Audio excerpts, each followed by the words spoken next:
Halo, kembali lagi bersama saya Prita Kusuma di kelas Journalism for Beginner.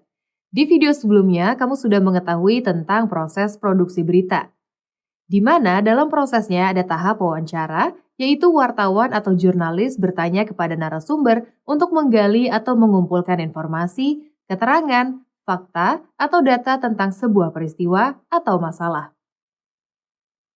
Nah, seperti janji saya di video sebelumnya, di video kali ini kita akan membahas lebih lengkap lagi tentang wawancara. Mulai dari model wawancara, jenis wawancara, sampai kepada teknik wawancara. Apa saja sih yang harus dipersiapkan sebelum wawancara? Lalu apa saja yang boleh dan tidak boleh dilakukan ketika kamu mau wawancara narasumber? Yuk simak video ini. Sebelum masuk kepada teknik wawancara, saya akan menjelaskan terlebih dahulu tentang model wawancara. Berdasarkan modelnya, wawancara bisa dilakukan secara langsung, yaitu dengan wawancara dengan bertatap muka langsung dengan narasumber, atau wawancara tidak langsung, yaitu wawancara lewat telepon, SMS, chatting, atau email. Biasanya wawancara tidak langsung ini dilakukan saat narasumber memiliki kesibukan sehingga tidak bisa ditemui atau tengah berada jauh di luar kota atau luar negeri. Selanjutnya, dalam literatur jurnalistik dikenal banyak jenis wawancara, antara lain wawancara berita atau newspack interview, yaitu wawancara yang dilakukan untuk memperoleh keterangan, konfirmasi, atau pandangan narasumber tentang suatu masalah atau peristiwa. Ada juga wawancara pribadi atau personal interview, yaitu wawancara untuk memperoleh data tentang diri pribadi dan pemikiran narasumber. Wawancara ini bisa disebut juga wawancara biografi. Selanjutnya ada juga wawancara eksklusif atau exclusive interview, yaitu wawancara yang dilakukan secara khusus atau tidak bersama wartawan dari media lain. Jenis wawancara yang lain yaitu wawancara sambil lalu atau casual interview, yaitu wawancara secara kebetulan, tidak ada perjanjian dulu dengan narasumber, misalnya mewawancarai seorang pejabat sebelum, setelah, atau di tengah berlangsungnya sebuah acara. Berikutnya, ada juga wawancara jalanan atau man in the street interview atau disebut juga wawancara on the spot, yaitu wawancara di tempat kejadian dengan berbagai narasumber, misalnya di lokasi kebakaran. Wawancara tertulis yaitu wawancara yang dilakukan via email atau bentuk komunikasi lainnya. Wawancara cegat pintu atau doorstop interview yaitu wawancara dengan cara mencegat narasumber di sebuah tempat.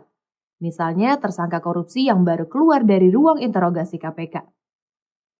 Nah, sekarang kita akan belajar teknik wawancara. Secara umum, teknik wawancara meliputi 3 tahap, yaitu persiapan, pelaksanaan, dan pasca wawancara. Pada tahap persiapan, wawancara kita harus membuat Term of Reference wawancara atau TOR wawancara terlebih dahulu. Apa itu TOR wawancara? TOR wawancara merupakan panduan umum bagi rencana wawancara. Dengan membuat TOR, wawancara akan lebih terfokus, jelas arahnya, jelas targetnya, dan jelas topik yang akan dibahas. TOR wawancara juga mempermudah wartawan untuk memahami poin dan urutan pertanyaan. Apa saja poin yang ada dalam TOR wawancara? Poin yang pertama adalah topik. Topik merupakan tema besar liputan, ditempatkan sebagai judul TOR dengan kalimat yang singkat, padat, dan mencerminkan inti masalah.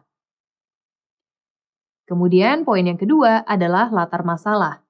Latar masalah merupakan penjelasan singkat kenapa sebuah masalah diangkat untuk menjadi sebuah topik wawancara. Selanjutnya, poin ketiga yaitu sudut berita atau angle. Dari sekian banyak masalah yang ada, kamu bisa pilih satu sudut atau angle. Pemilihan angle biasanya berdasarkan urgensitas, keeksklusifan, konteks zaman, atau prioritas sajian media. Poin keempat adalah narasumber. Dalam menentukan narasumber, kamu bisa memilihnya berdasarkan kompetensi, kapabilitas, serta kredibilitasnya. Ada 2 kategori narasumber, yaitu narasumber langsung dan narasumber tidak langsung. Narasumber langsung biasanya adalah orang yang mengeluarkan sebuah pernyataan kontroversial, pejabat yang berwenang menyampaikan keputusan pemerintah atau instansi terkait sebuah kebijakan, saksi mata sebuah peristiwa atau korban sebuah peristiwa. Sedangkan narasumber tidak langsung adalah pihak kedua yang memiliki kompetensi untuk melengkapi informasi atau mengomentari berita dan isu yang berkembang di masyarakat, atau mengomentari kebijakan yang dikeluarkan pemerintah dan instansi lainnya. Poin kelima yaitu daftar pertanyaan. Daftar pertanyaan berisi pointer pertanyaan dari masalah yang akan dibahas. Pointer pertanyaan itu menjadi pegangan bagi pewawancara agar tetap fokus terhadap permasalahan yang dibahas. Tapi dalam pelaksanaan wawancara, pointer pertanyaan bisa dikembangkan lagi dari jawaban-jawaban narasumber. Mari kita praktekkan. Misalnya topik yang akan kita angkat dalam wawancara adalah kebijakan pemerintah akan menaikkan iuran BPJS Kesehatan mulai 1 Januari 2020. Kemudian pada poin latar belakang masalah, kita bisa berikan penjelasan singkat kenapa masalah kenaikan iuran BPJS Kesehatan ini diangkat menjadi topik wawancara.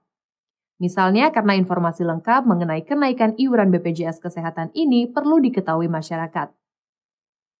Selanjutnya, tentukan angle beritanya. Misalnya kita akan memberitakan dari alasan pentingnya iuran BPJS Kesehatan dinaikkan, kemudian kita tentukan narasumber yang ingin kita wawancara. Misalnya dalam topik kenaikan iuran BPJS Kesehatan ini, kita memilih Wakil Menteri Keuangan sebagai narasumber karena ia memiliki kapabilitas untuk menjawab pertanyaan seputar topik tersebut. Selanjutnya, barulah kita menyusun daftar pertanyaan yang akan kita tanyakan. Misalnya, mengapa pemerintah menaikkan iuran BPJS Kesehatan tahun 2020? Berapa besar kenaikan iuran untuk setiap segmen peserta BPJS Kesehatan? Bagaimana jika kenaikan iuran BPJS Kesehatan ini justru dirasa memberatkan masyarakat dan malah menambah defisit BPJS Kesehatan tahun depan? Setelah membuat TOR, tahap selanjutnya yaitu pelaksanaan wawancara.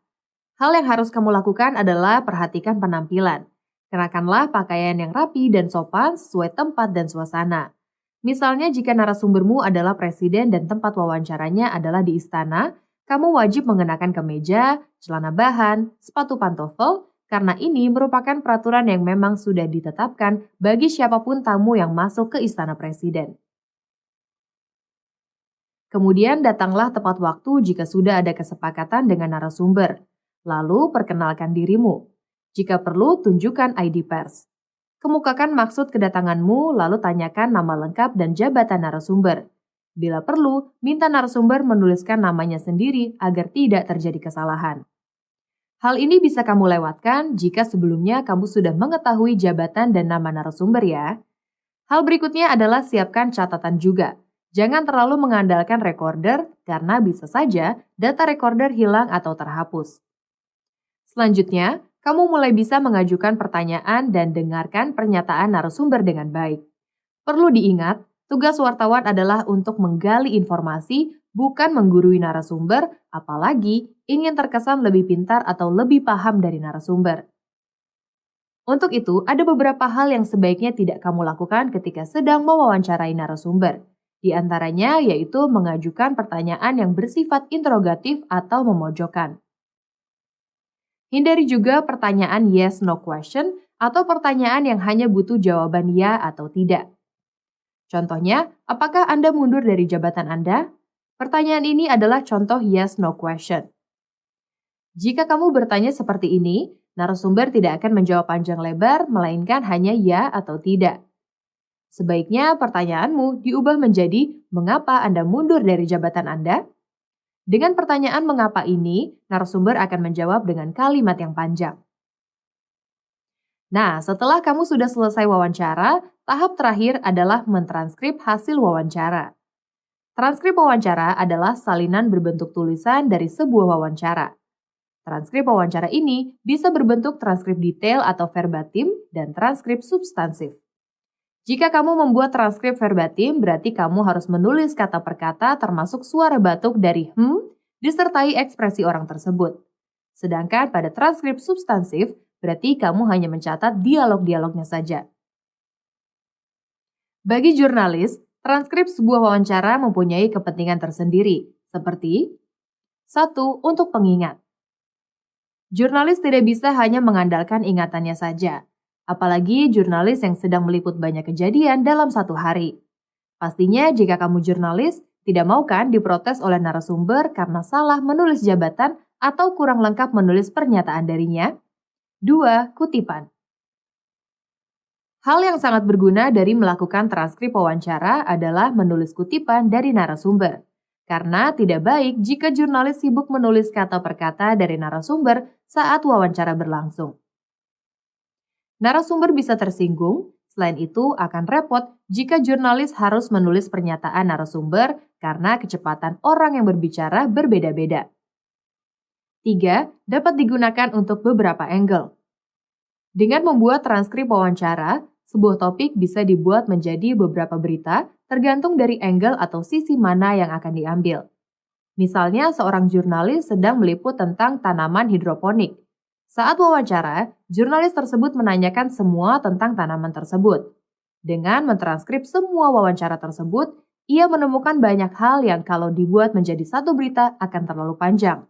Maka, ia bisa membuat 2-3 angle dari satu topik tersebut.